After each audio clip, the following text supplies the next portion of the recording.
So, in mini lesson 9, we made our first attempt to understand what creative nonfiction is by pretending we could categorize all nonfiction as either uncreative or creative.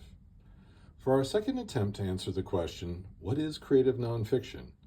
Let's make a similar stretch. This time, let's pretend there is always a clear distinction between the factual and the fictional. So, what is creative nonfiction? Think of it like this. The story is factual. The storytelling is fictional. That is, the writers of creative nonfiction employ the techniques of the writers of fiction in order to give their work a more literary quality.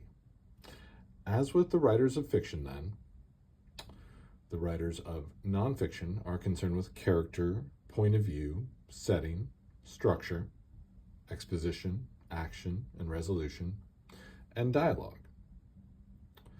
Their goal is to shape real-life events with these fictional storytelling techniques to create factual yet also literary stories.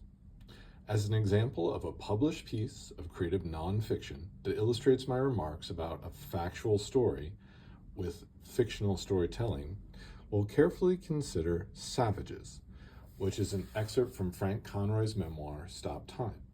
As we read Savages, let's pay particular attention to Conroy's detailed descriptions of the character of Teddy and the setting of Fremont in the exposition of his story, his suspenseful narration of the action of junior boys running loose on the grounds for most of the night, and the thoughtful resolution of his story in the last paragraph of this excerpt.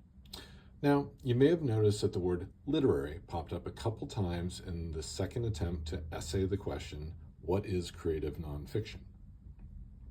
I should point out that creative nonfiction is actually also known as literary nonfiction.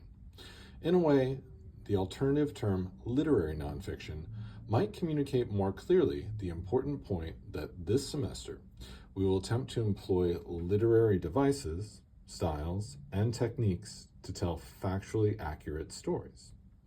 Or, as Lee Gutkind, the founder and editor of the influential literary journal Creative Nonfiction, expresses it, simply put, creative nonfiction is true stories well told.